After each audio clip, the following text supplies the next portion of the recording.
you're about to have lunch.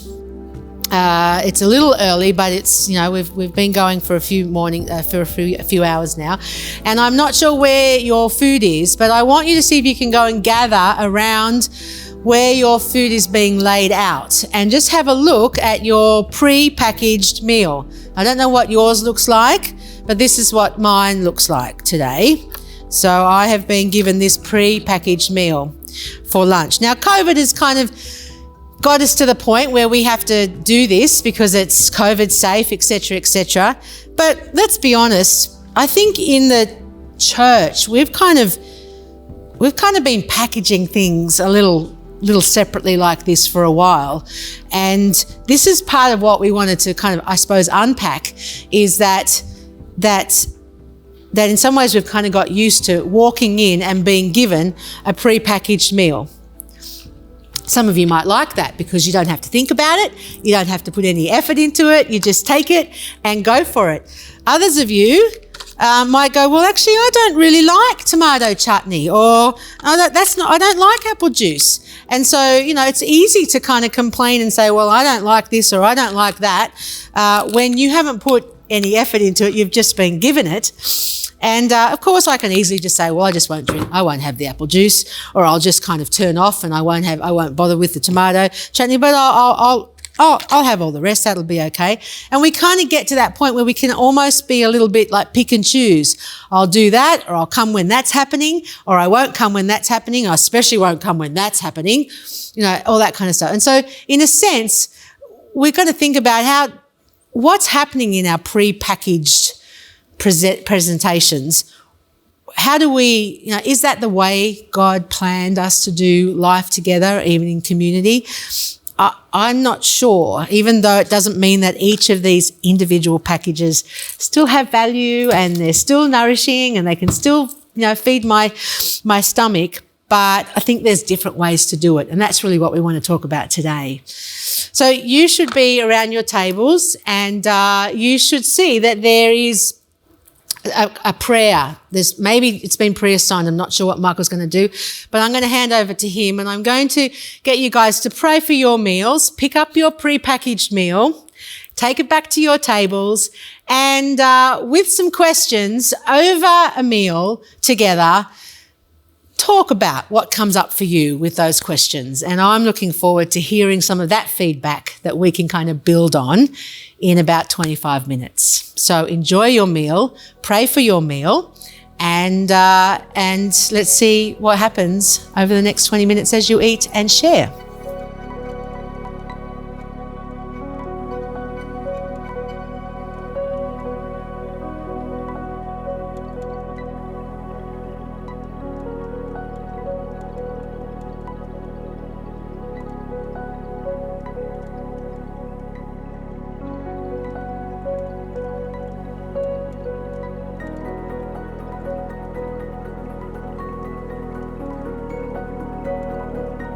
We're just starting to unpack some of this stuff, and as we've just seen, that when someone writes something, we need to be able to talk it out.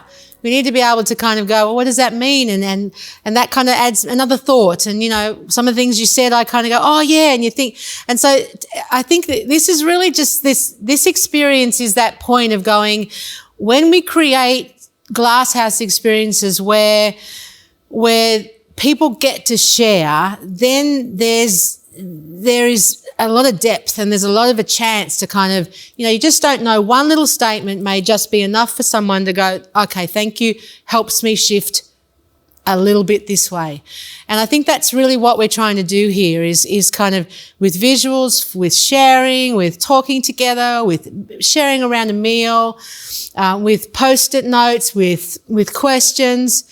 And a few things that I want to do now is, again, just kind of delving deeper into those four spaces and not even touching the surface really, because there's so much richness in all of these. But this is, as leaders, as thought leaders, if you take these and then keep on delving and keep on expanding this out and keep on kind of working this with your teams and with people and with your community, that's where the change and the shift and the movement forward is going to happen.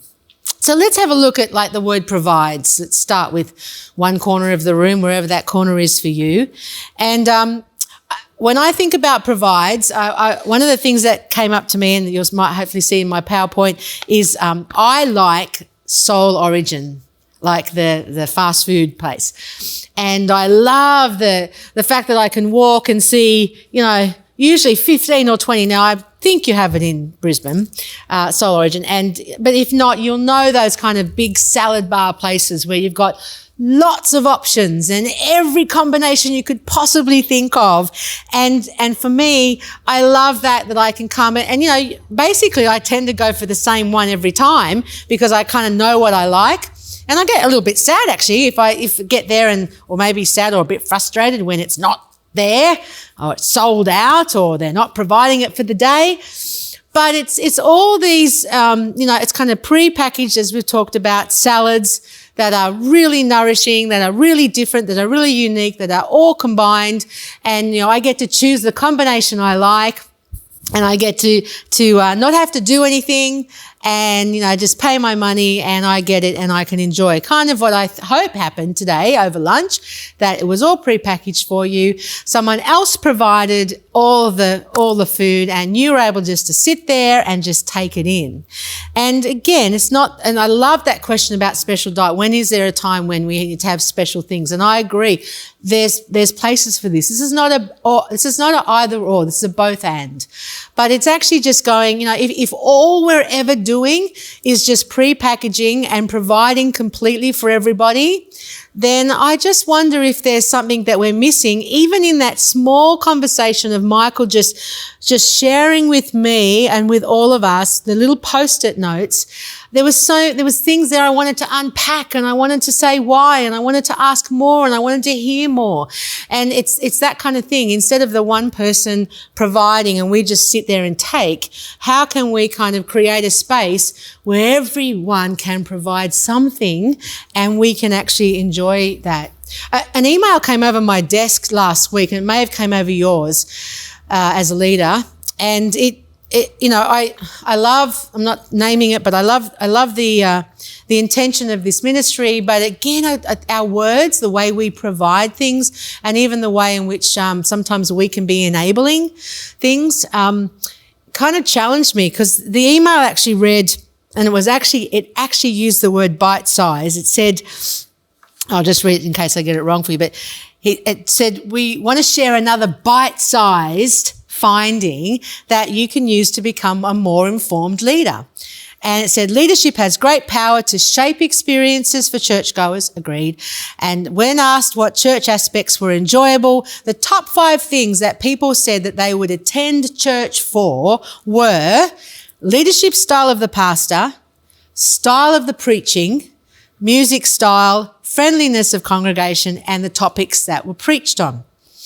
And again, while I'm not saying there's necessarily anything wrong with that, I just kind of wondered, there was this element that it's like a consumer sense. It's like, well, I'll only come to church if the preacher is preaching well and on a topic that I enjoy and has got a style that I understand and that the music kind of moves in with that. And I just kind of think we've created this kind of pre-packaged providing experience. And, for all of the reasons that there may be some great things and God uses that, I still want to dig into that and go, I'm not sure if that was God's intention, complete intention, which I heard again, most people think that they should be nourished, that they should be provided for on a Sunday, that actually kind of misses misses a real depth of other ways that we can provide, and more kind of, more holistic ways that can be provided. And so I'm going to ask you should have on your tables some passages of scripture to just reflect on and ask, who should be providing and how could that be different? And for you, again, you've got to go on this journey. There's no point in anyone spoon feeding you or even just saying, there's no point in me saying it. It's got to be your journey. So what does it look like to provide? Who should be providing? How should that look? And how do you as leadership going to lead that? So I want you to take 5 minutes and have some space, or maybe 4 minutes, and have some space to do that. And I'll be back very soon.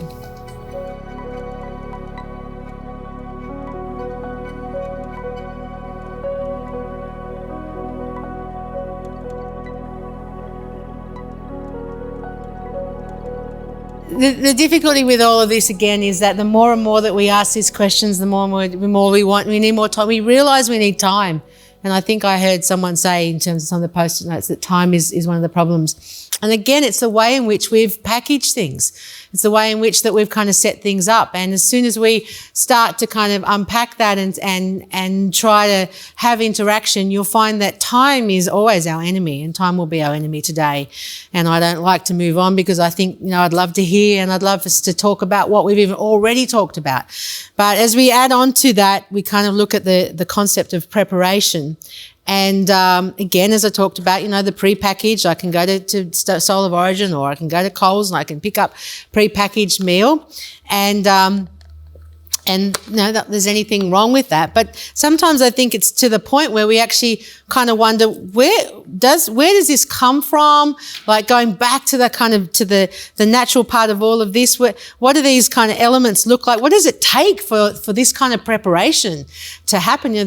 What happens is that when one or two people are doing all the preparation, others don't really realise the work that's involved. And quite frankly, any teacher in the room will tell you that one of the great things that I love about being a teacher is that I learn more in the process of preparing than I actually learn, any other time. And so in some ways we've taken that away from people, and we've just kind of, spoon-fed that in a sense. And so when we go back to, and there's this, it's a big fashion at the moment, or fashion's not the right word, but it's kind of a really popular thing to go back to the basics and, go off grid and free-range eggs and everything natural and no pesticides. And I think there's this kind of inner yearning in all of us to kind of go back to those natural spaces. Maybe some of us who are older kind of feel like, let's go back to those spaces more than others, although I feel the push is a lot with some of the younger people who just want to kind of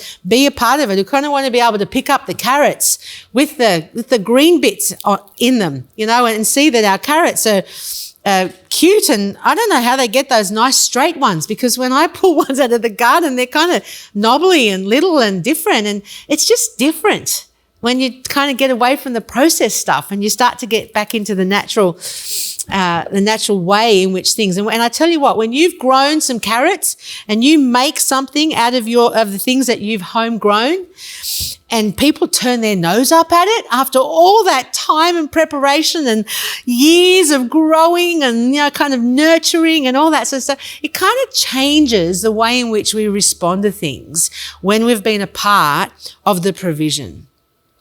And just going back to that space, it's kind of like, I can give you a Bible verse, or I can actually read you a Bible verse, or I can actually make, say to you, why don't you look it up? Why don't you find it? Why don't you work it through? And it's that kind of stuff that I think that we need to think about in terms of the preparation.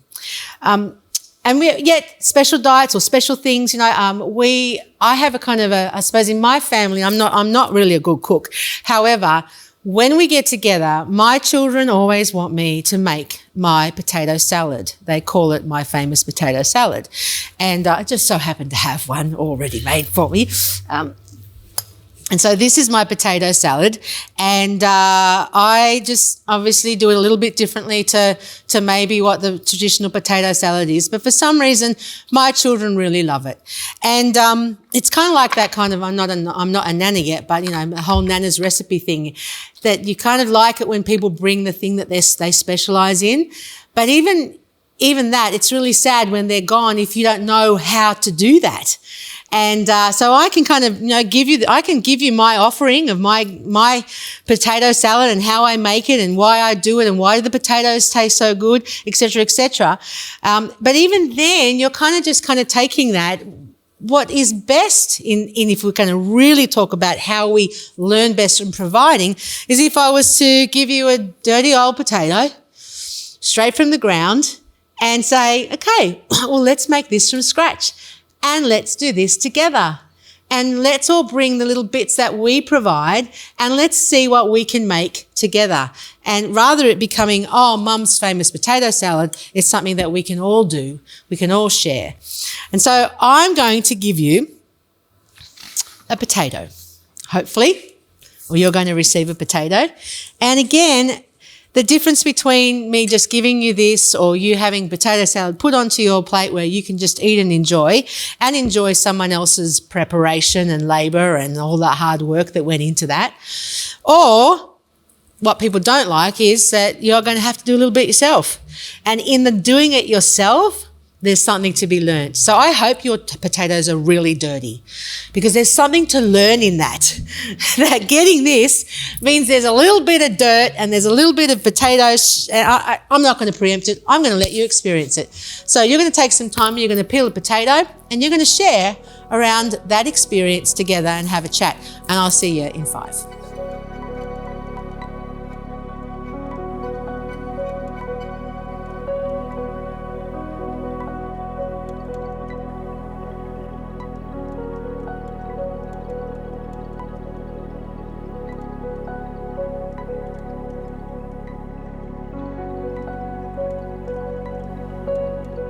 But can you see that just even in the simpleness of peeling a potato is something that all ages can do together, and actually conversation begins and there's depth in it. You can go as deep or as shallow as you like.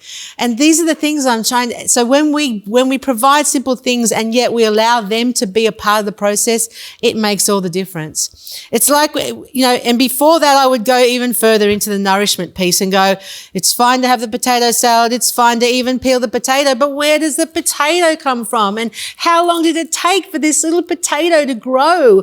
Well, you all know, or maybe you don't know. Maybe we just think they just come in bags in Coles. I think sometimes I do. I don't really know how long it takes and the effort of a farmer to actually make this potato get to this point, and what's required for it to come out healthy and to have what the nourishment that it needs. And I think again, it's coming back to those things. And when we have incredible nourishment in the Word of God and in community, but we don't want to take any of that for granted and think that it's just going to be handed to us. We actually appreciate it, and we can get more nourished if we can actually realize where this has come from and how long it takes. It takes time. It takes the right nutrients. It takes the right weather. It takes the right soil. It takes time. It takes, the care. It takes kind of looking after it. Did I mention how much time it takes? It takes a lot of time. And in this quick, give me a bite size, download it, 30 seconds tweet, I'm supposed to feel nourished. There's a lot of depth in understanding how much time it takes for us to truly feel nourished. For us to think that in a 5-minute, a 10-minute, or a 20-minute spot on a Sunday, that's going to give us all the nourishment we need. We're fooling ourselves. Now, I know that in a second, God can actually challenge me and actually give me what I need. I know that He can do that. But I also know that He created community, and I know that Jesus actually chose to spend a lot of time and a lot of love and a lot of pouring in to nourish the 12 so that they might be full and ready to go and do what they were called to do. And so in our sense of what it really means to be nourished, we need to think about, are we just giving people bite sizes? Are we just kind of giving people just little kind of spoon feeding? Or actually are we finding ways to bring deep and lasting nourishment? And I think that part of that nourishment is all the elements and all the ways in which people can bring their pieces in to bring nourishment. When I am leading, and I feel very privileged to lead in our community, I might bring something, but I am always nourished by those that bring what they bring and add to what I bring. And when we bring it together, there is deep nourishment. We are designed to thrive. That is what God wants for us. I don't mean to be negative, but I don't know whether I'm seeing a lot of faith communities thriving in the way in which God designed. And I wonder if there's some things that we can be learning and the way we can do things in order to nourish and provide and to be able to prepare that may actually really help that thriving. We're going to listen to a song. And we're just going to be reminded that by casting crowns, that we were made to thrive.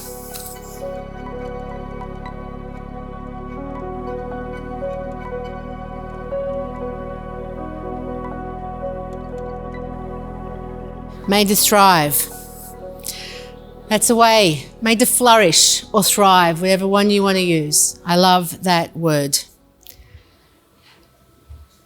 The fourth thing, before I give you a chance to choose which corner you might like to delve a little deeper in as you finish up this afternoon, is 3 salads I have in front of me. Now, if we can get this pan down, I'd like to say, so here's what I would call salad number 1. And I don't mean to be cruel, but I call this the American salad. We've got copies of your salad in front of us too, Tammy. Oh, great. So you can show yours too. So this is my American salad. And for me, I don't mean to be horrible, but, often you kind of just get served a salad and it's kind of like just a whole lot of lettuce. Maybe a little bit of mayo on it, maybe a couple of tomatoes, but really it's kind of just one big bowl of lettuce. And yeah, okay. We've already put our mayo on our lettuce. We've just gone out on the limb there. There you go. Good on you. Well, that's just 2 ingredients. How awesome is that? and then I call this one kind of the weird salad. This is the salad that is kind of all the pieces, but everything's separated, all on the plate. And I think I kind of wonder, it's kind of become, looks good. But I also wonder if, it kind of shows me the order and everything not touching but not mixing, kind of side by side together but kind of not together. And, obviously the aim is maybe for someone to actually eat it all, but actually some people like to keep everything separate. And I don't know, but this has kind of been one of these ways it's been presented. And I would like to say again that I'm not quite sure. It is a salad, but I'm not sure if it's the full salad. To me, the full salad is everything mixed up together, messy, touching, intermingling. You can't kind of pull it away. It's kind of like and to me, that salad there's a whole lot of combinations of it, but it's certainly something where everything is mixed in together. And so when we look at these 3 salads, again, I'm posing a visual for you to consider. What kind of salad do you want to be as a faith community? What kind of community do you want? Do you want to feel like we're just all the same and that makes me feel comfortable and I don't need to mix with anything that's anything different to me? Quite frankly, it can be a little bland, but it's known, it's safe. And that's maybe what you like. And then you've kind of got, well, we're kind of all here, but we're all doing separate things and we're all kind of looking differently, maintaining kind of our own individuality, and yet we're kind of together. And maybe there's something there. Or I'm just going to go with the messy, completely everything in, mixing everything up and actually changing. Now, they do change the taste. The taste does change, whether you like it or not. If you have something separate, if you have a few things and you mix it, or whether you just have it all and you take whatever comes. And so, this is kind of this thought of what kind of salad do we want to be as a faith community? And whether we want to, or actually the bigger question is, what kind of salad has God designed us to be? What does he want when he sees his people together? And of course, we're at Intergenerate. What I've got a bias. What I think. And I don't know what you guys think, and you're going to have to work that through. But if you're going to walk that intergenerational journey, there's got to be ways where you've got to find that there are ways that we can do some of this stuff together. Luke 14 tells the story of the banquet. And it's a really important story, I think, like a beautiful story of how God kind of presents this banquet for us and he and the story, the story where few people have been invited, but they kind of don't want to mix with other people and they're busy or they're doing other things and so they don't come. And then when you get to 13 and 14, it says, when you give a banquet, invite the poor, the crippled, the lame, the blind, and you will be blessed. Although they cannot repay you, you will be repaid at the resurrection of righteousness. I love that reminder that we are meant to be inclusive, that we are meant to bring all the bits in. And that, I wonder when I look at this and I think about salads, I think, who hasn't been invited when we actually have a salad like this? Who isn't welcome? Who doesn't feel welcome within our community? And who doesn't feel that they can bring their piece and add it to the mix? Who doesn't feel that their piece is going to have a place? And what I love about a salad is that there's just about anything that can go in a salad, and that, you know, and it just changes everything. But it's that openness and welcomeness to try new mixtures, new designs, and new ways. And so, as we consider what it means for what we can bring and who's invited, to me, if we bring something to add, a piece, then it means that we feel we have something to offer. If we bring something to add, it means that not a few are doing everything. It means if we have something to add, we learn that we're a part of something really nourishing. And if we can bring something to add, we learn that the sum of everything is greater than its parts. I want you to spend some time reflecting on what kind of salad you'd like to be, and what is it going to take to provide, to prepare, and to nourish in a way with time and sharing, and how you spend your time and sharing for it to be a salad that is inclusive and all together.